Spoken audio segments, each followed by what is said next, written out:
नमस्कार. राज की बात या चॅनेलवर आज आपण ऐकणार आहोत एक कौटुंबिक कथा. कथेचं नाव आहे तुझ्या विना. लेखिका राजश्री बर्वे, अभिवाचक शिल्पा केतकर. ऐकूयात तुझ्या विना. 15 जानेवारी. प्रिय मल्हार, आज तुला जाऊन 15 दिवस झाले. काका काकू कालच गावी गेले. ताईही पुण्याला गेली. आता फक्त आम्ही दोघीच. तुझी पोकळी खूप जाणवती. वेदा कालपासूनच कॉलेजला जायला लागली. मलाही आता बाहेर पडणं भाग आहे. रुटीन चालू होईल. हळूहळू सर्वजण आपापल्या आयुष्यात रमतील. हे दुःख विसरतील. पण माझं काय? एकटेपणानं मला घेरून टाकलंय. हार्ट अटॅकमध्ये हृदयाचा भाग जसा डेड होतो ना, तसं झालंय. निदान त्यात डेड झालेला भाग दुखत तरी नाही. पण इथे तर तुझ्या मृत्यूची हृदयावर झालेली जखम सारखी ठुसठुसती. अजूनही गाढ झोप लागली ना की हे सारं पुसलं जातं. स्वप्न पडतात. त्यात तू जिवंत असतोस. आपण कधी गप्पा मारत असतो तर कधी ट्रिपला गेलेलो असतो. मुख्य म्हणजे त्यात तू कायम माझ्या बरोबर असतोस. जाग आली की ते भयानक सत्य माझ्या समोर येतं. हृदय धडधडतं. काळीच लपलपतं. उठल्या उठल्या सकाळ एकटेपणाची जाणीव करून देतं. आणि मग दिवस जाता जात नाही. कसं काढणार आहे मी पुढचं आयुष्य तुझ्या विना?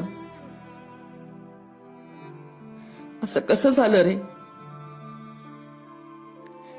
आठवतं, पूर्वी काय झालं तरी आपण शनिवारी रात्री तासभर तरी गप्पा मारायचो.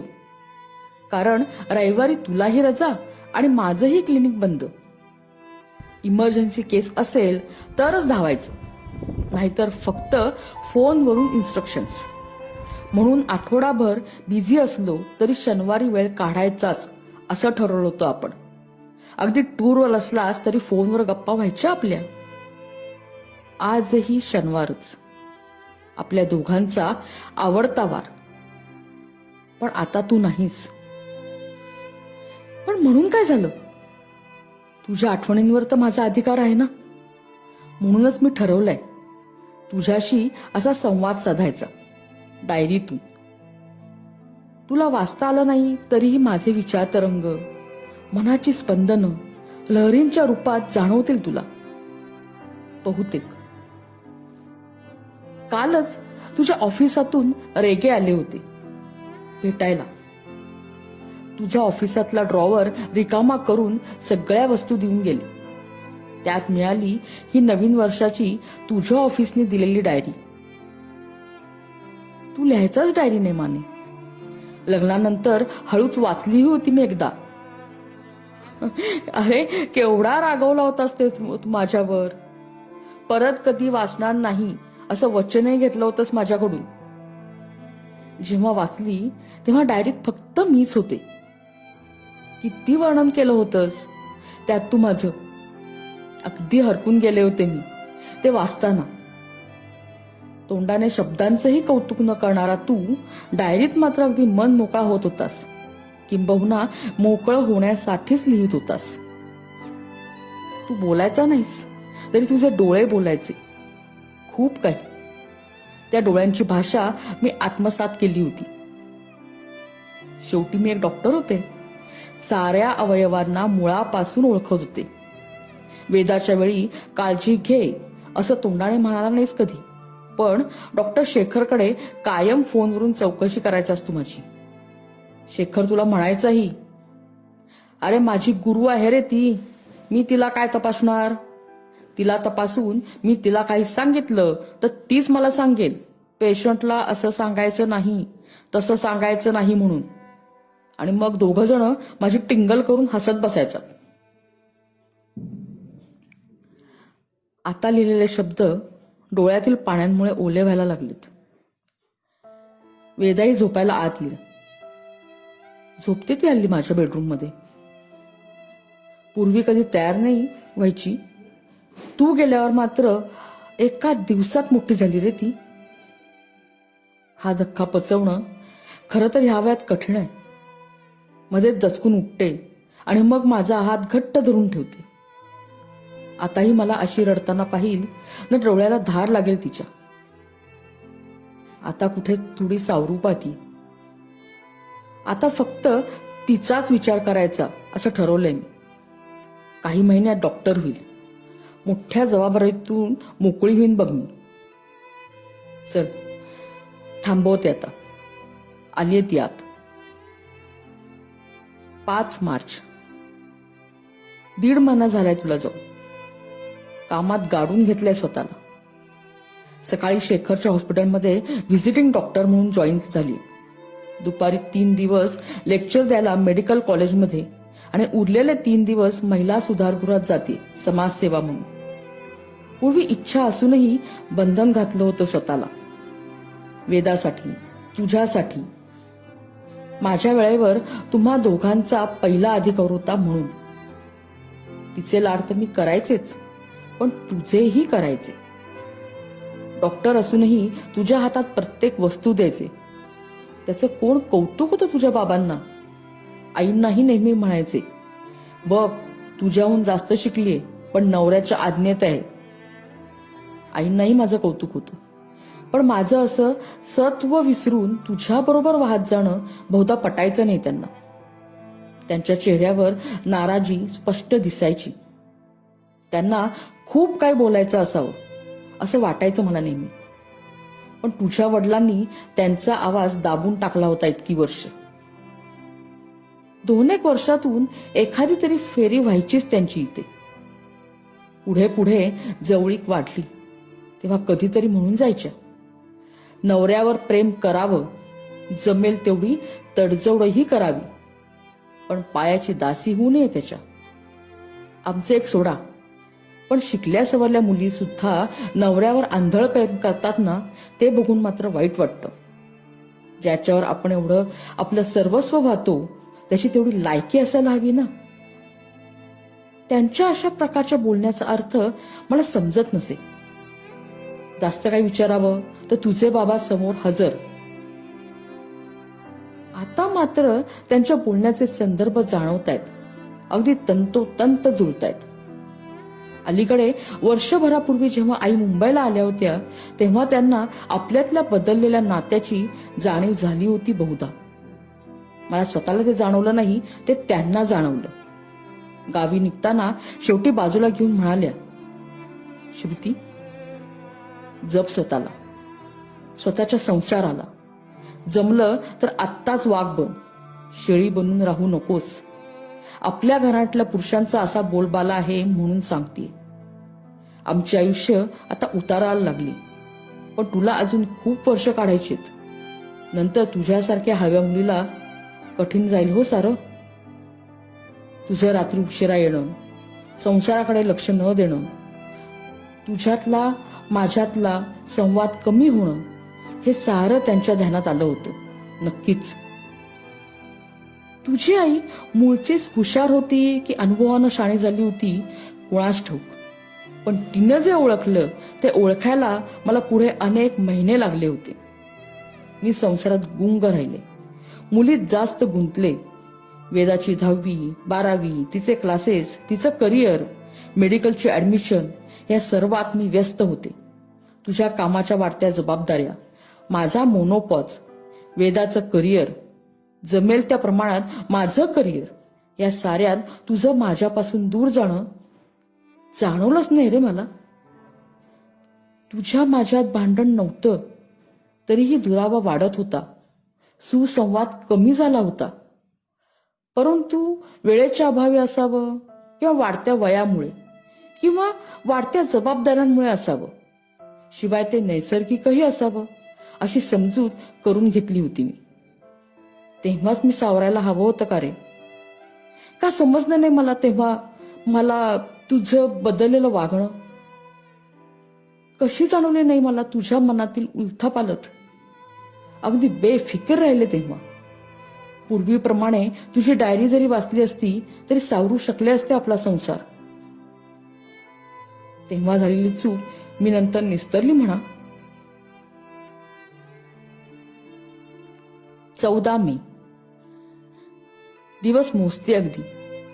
वेदा आणि श्रीरंग. वेदाचा रिझल्ट लागला की लग्न करणार आहेत. अजून एखादा महिना फार तर. श्रीरंग छान आहे, तुझ्या माहितीचाच आहे. आपल्याला साधारण अंदाजही आला होता. तू असतास तर श्रीरंगची माहिती काढली असतीस, नाही का? पण माहिती काढून तरी काय उपयोग? आजचा माणूस उद्या बदलतो. लग्नानंतरचा तू कसा होतास आणि मग कसा बदललास? का तू मुळातूनच तसा होतास? फक्त तशा तुझी मला ओळख नव्हती. तुझ्या बाबतीत किती पॉझिटिव्ह होते रे मी. तू दुसऱ्या कुठल्याही स्त्रीचं केलेलं कौतुक त्रासदायक व्हायचं मला. डोळे भरायचे. वाटायचं हा दुरावतोय आपल्याला. खूप ताड ताड बोलता यायचं नाही मला, पण मग एकदम अबोल होऊन जायचे. स्वतःच्या मनाला त्रास करून घ्यायचे. तुला समजायची माझी देहबोली आणि मग मला खुलवण्याचा केविलवाणा प्रयत्न करत तू राहायचास. तशा तुला मैत्रिणी कमीच होत्या म्हणा. मित्र असायची पंचायत, तर मैत्रिणी कुठून असायला? आजूबाजूचा सारा गोताळा माझाच होता. म्हणूनच कोणाच्या अध्यात्म मध्यात पडणारा तू जेव्हा डॉक्टर शेखरच्या लग्नाच्या मागे लागलास तेव्हा आश्चर्यच वाटलं होतं मला. तुझा आम्हा दोघांवर संशय तर नाही ना, असा एक विचारही येऊन गेला माझ्या मनात. तसं विचारलंही होतं मी तुला अगदी स्पष्टपणे माझ्या स्वभावानुसार. पण तेव्हा नाही ग, काहीतरी बडबडू नकोस, तुम्ही बायका म्हणजे ना. अगं खूप चांगला माणूस आहे तू. त्याचं लग्नाचं वय सरून चाललंय. कुणाची तरी सोबत हवी ना म्हणून म्हणतोय असं म्हणालास. ऐकून मलाही बरं वाटलं. तूही आताशा दुसऱ्यांचा विचार करू लागला होतास. थोडा भावना प्रदान होत होतास म्हणून मीही खुश झाले होते. बरं, डॉक्टर शेखरला फक्त सल्ला देऊन थांबला नाहीस, तर तुझ्या ओळखीच्या विशाखाचं स्थळही सांगितलंस. विना अपत्य विधवा असलेली विशाखा पूर्वी तुझ्याच कॉलेजात होती म्हणून तू चांगला ओळखतही होतास तिला. खूप खटपट करून तू विशाखाचं शेखरशी लग्न जमवून दिलं होतंस. खरंच काय विचाराने केली होतीस तू सारी खटपट? विशाखाच्या जवळ जाता यावं म्हणून? अजूनही तो प्रश्न छळतोय मला. विशाखावर तुझं कॉलेजपासूनच प्रेम होतं का रे? तू तिला विसरू शकला नव्हतास का? मग माझ्याशी केलेला संसार म्हणजे निव्वळ एक भातुकलीचा खेळ होता का रे? केवळ एक तडजोड? तसंच होतं सारं. आणि हे सर्व लक्षात यायला खूप वेळ लागला मला. मैत्रीच्या नावावर तुम्ही बरंच काही खपवलं. माझी आणि शेखरचीही मैत्री होती रे, पण ती निव्वळ मैत्रीच होती. तुमच्या मैत्रीने मात्र बरेचदा सीमा ओलांडायला सुरुवात केली होती. मला जेव्हा प्रथम काही गोष्टी खटकल्या तेव्हा मी आधी शेखरकडे विषय काढला होता, पण शेखरने वेड्यात काढलं मला. त्याची वाक्य अजूनही आठवतात मला. म्हणाला होता, हे माणसाचं मन म्हणजे ना मिनिंग मेकिंग मशीन असतं श्रुती. अगं त्यामुळेच तर सारे गैरसमज होतात, नाती दुरावतात. तू ना भारी पॉझिटिव्ह आहेस मल्हारच्या बाबतीत. आज का ओळखतो मी तुला. तू हे माझ्याकडेच बोललीस म्हणून बरं झालं. हं, मल्हारला बोलू नकोस, उगीच वाईट वाटेल त्याला. आणि विशाखावरही माझा पूर्ण विश्वास आहे. त्याचं मत ऐकून माझी मलाच लाज वाटली. इतकी वर्ष तुझ्याबरोबर राहून मी तुझ्यावर अविश्वास दाखवत होते आणि शेखर मात्र लग्नाला 2च वर्ष होऊनही बायकोबद्दल खात्री देत होता. मी अगदी खजील झाले. आणि मग पुढे बघ, शेखर बद्दल लिहिते आणि त्याचाच फोन आलाय. चल, गुड नाईट.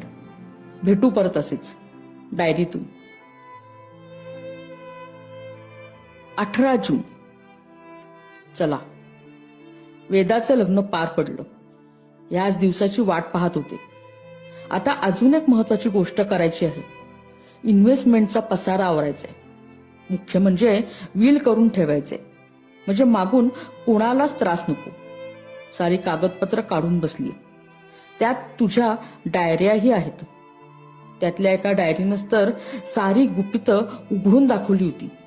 तुझ्या बदललेल्या वागण्याने मला ती वाचायला लावलेली. विशाखाबद्दल निर्माण झालेल्या भावना ह्यात अगदी वर्णन करून लिहिल्या आहेस तू. या डायरीवरूनच तर रामायण घडलं पुढे. शेखर आणि विशाखाच्या लग्नाच्या दुसऱ्या वाढदिवसाच्या पार्टीच्या दिवशी लिहिलेली तुझी डायरी तर मनावर ओळखाळ उठून गेली. तिच्या सौंदर्याचं, व्यक्तिमत्वाचं केलेलं गुणगान खूप दुखवून गेलं रे मला. विशाखाला कॉलेजातच लग्नाचं विचारायला हवं होतं, हा तुझा विचारही लिहिला होतास तू त्याच्यात. मग सबूत के तौर पर ही डायरी मी डॉक्टर शेखरला दाखवली आणि मग तोही पेटून उठला. आता तरी काही करणं भाग होतं आम्हाला. मग ती डायरी तुझ्यासमोर ठेवून मी स्पष्टीकरण मागितलं तुझ्याकडे. त्या दिवशीचा तू अजूनही आठवतेस मला. माझा अवतार पाहून तू बुचकलास, पण क्षणभरच.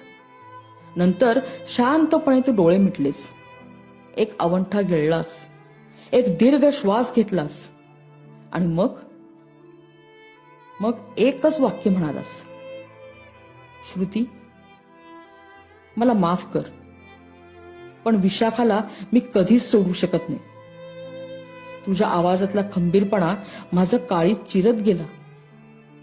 तू माझा राहिला नाहीस हे आता निश्चित झालं होतं. मला ते अर्थातच सहन होण्यासारखं नव्हतं. मी खूप त्रागा केला, आकांड तांडव केलं, घर सोडून जायची धमकीही दिली, माझ्या स्वभावाविरुद्ध जाऊन सारं काही करून पाहिलं, केवळ आपला संसार वाचवण्यासाठी. पण कशानेच बदला नाहीस तू. तीच गत शेखरकडेही होती. निर्लज्जपणाच्या सीमारेषा तुम्ही दोघांनीही ओलांडल्या होत्याच. वर हे सारं तुम्ही निर्लज्जपणे कबूलही करत होतात.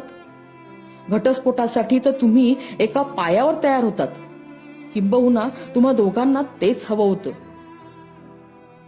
आणि हे असं आहे आणि ते असंच राहणार.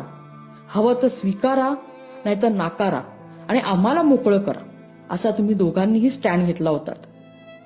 शेखर एका गावात 2 तुकडे करणारा माणूस होता. त्याने घटस्फोटाचा निर्णय घेतला. त्याला ते शक्य होतं. त्यांच्या लग्नाला 2च वर्ष झाली होती. शिवाय त्यांना मूलबाळही नव्हतं. त्याने विशाखाला तशी नोटीसही पाठवली. आता विशाखा वेगळी राहत होती. आता तर काय, तुम्हा दोघांना रान मोकळंच मिळालं होतं. माझ्यासाठी मात्र सारं कठीण होऊन बसलं होतं. वेदाचं मेडिकलचं शेवटचं वर्ष होतं. अजून वेदापर्यंत हा विषय पोचला नव्हता आणि मला तो पोचवायचाही नव्हता. मी आत्ताच काही निर्णय घेणं तिच्या करिअरच्या पुढच्या आयुष्याच्या दृष्टीने हानिकारक ठरणार होतं. मला थांबणं गरजेचं होतं, नव्हे अपरिहार्य होतं. माझ्या या असह्यतेचा तू गैरफायदा घेत होतास. त्या काळात मला धीर देणारं कुणीच नव्हतं. तुझ्या आईची मला आतोनात आठवण येत होती. मी त्यांना लगेच बोलावूनही घेतलं होतं. त्यांनी त्यांच्या परीने तुला समज द्यायचा प्रयत्न केला, पण त्याही हरल्या. तुझ्या वडिलांनी तुला काही सांगायचा प्रश्नच नव्हता, कारण तू त्यांच्याच पावलावर पाऊल टाकत चालत होतास. तुमच्या रक्ताचंच होतं ते. तुझे पणजोबा, आजोबा साऱ्यांचेच विवाहबाह्य संबंध होते. म्हणूनच तर आई मला जागा करत होत्या इतकी वर्ष. तुझ्या वडिलांनी मला या गोष्टीकडे दुर्लक्ष करण्याचा सल्ला दिला. मीही तो मानला आणि आयुष्य येईल तसं स्वीकारायला सुरुवात केली. खूप वेळ जू मानेवर घेऊन अनिच्छेने का होईना पण बैल ते ओढत चालत राहतो. तसंच झालं माझंही. आयुष्य रेटत राहिले मी. अर्थात ते फक्त दाखवण्यापुरतं. माझ्या मनात मात्र वेगळाच कोश विणला जात होता. 20 ऑगस्ट. चला, आता शेवटचं कामही पूर्ण झालं.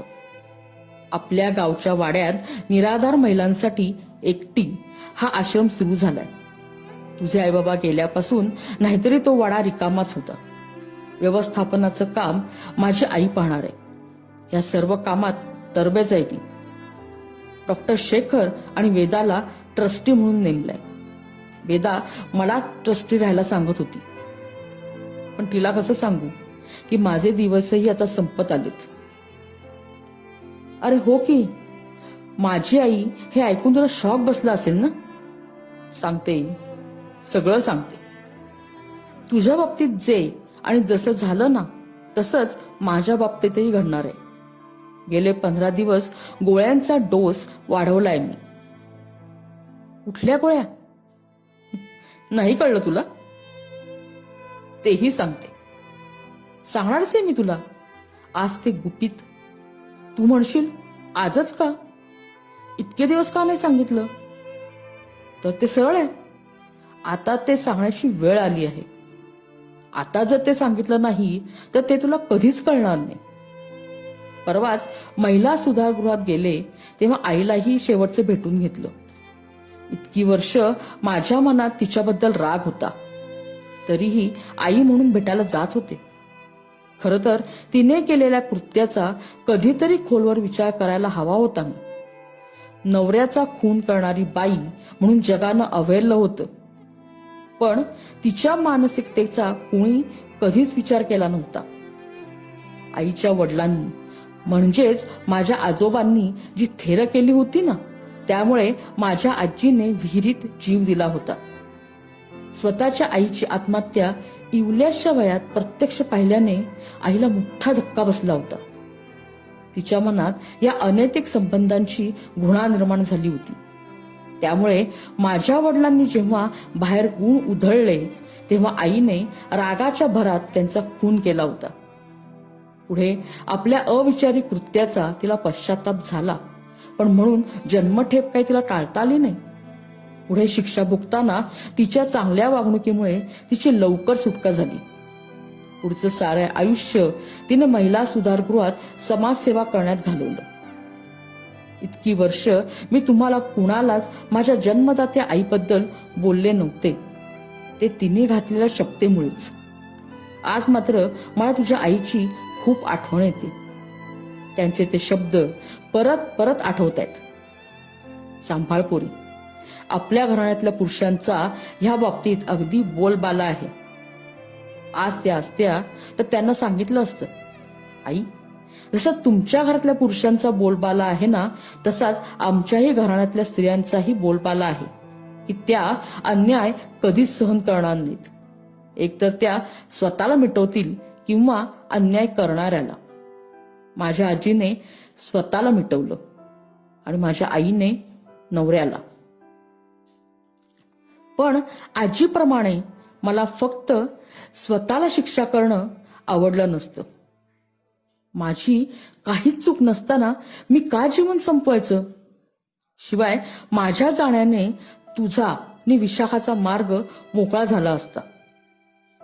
या जन्मी तरी तुला मी माझ्याशिवाय दुसरी कुठलीही स्त्री मिळू देणार नव्हते. आणि आईसारखं क्रोधाच्या भरात नवऱ्याला संपवून स्वतः शिक्षा भोगणं आतताईपणाचं ठरलं असतं, नाही का? म्हणूनच मी वेगळा मार्ग निवडला. मल्हार, आज मी तुला तेच सांगणार आहे. साऱ्या जगासाठी तुझा मृत्यू हार्ट अटॅकने झालाय. होय, अरे डॉक्टरांचं सर्टिफिकेटच आहे तसं. अशा तशा डॉक्टरचं नाही, खुद्द डॉक्टर शेखरचं. चांगला MD डॉक्टर आहे तो. आणि डॉक्टर असला तरी शेवटी माणूसच आहे रे तो. न्याय अन्याय त्यालाही कळतोच ना. शेवटी माझ्याबरोबर तोही या सर्वात होरपळला होता ना. अशा घोर अन्यायाचा बदला घेण्यासाठी डॉक्टरला थोडी ऍडजस्टमेंट करणं कठीण आहे का? काय तुला नीटसं समजत नाहीये माझं बोलणं, हो ना? बरं, ऐक नीट. पेन, रुमाल, पाकिट, किल्ली सारं काही हातात देणारी तुझी डॉक्टर बायको आठवते का तुला? इतका परावलंबी होतास तू की सारं काही तुझ्या हातात आणून द्यायला लागायचं. अगदी रोजची औषधं आणि पाण्याचा ग्लास सुद्धा. मग तू त्या गोळ्यांची नावंही कधी नीट पाहिली नव्हतीस. बीपीचा काहीच त्रास नसताना हाय बीपी वरच्या गोळ्या जर सतत घेतल्या तर माणसाचं काय होणार हे सांगायला डॉक्टर लागतो का रे? आणि त्याच गोळ्या मीही घेते म्हणणार. वेदाचं लग्न झाल्यापासून त्यांचं प्रमाणही वाढवलंय. आता कधीही कोणत्याही क्षणी मी ही जग सोडणार आहे, तुझ्यासारखंच कायमचं. कारण तू नाहीस त्या जगात मला मुळीच राहायचं नाही. आणि मग मी तिथे येईन तुझ्याजवळ. तिथे मात्र फक्त तू आणि मी. तिथे तर आपल्या दोघात कुणीच येणार नाही, अगदी विशाखा सुद्धा. हो ना? समाप्त. आपल्याला कथा आवडली असेल तर नक्की लाईक, कमेंट आणि शेअर करा. विविध कथांचा आस्वाद घेण्याकरता ह्या चॅनलला सबस्क्राईब करा. धन्यवाद.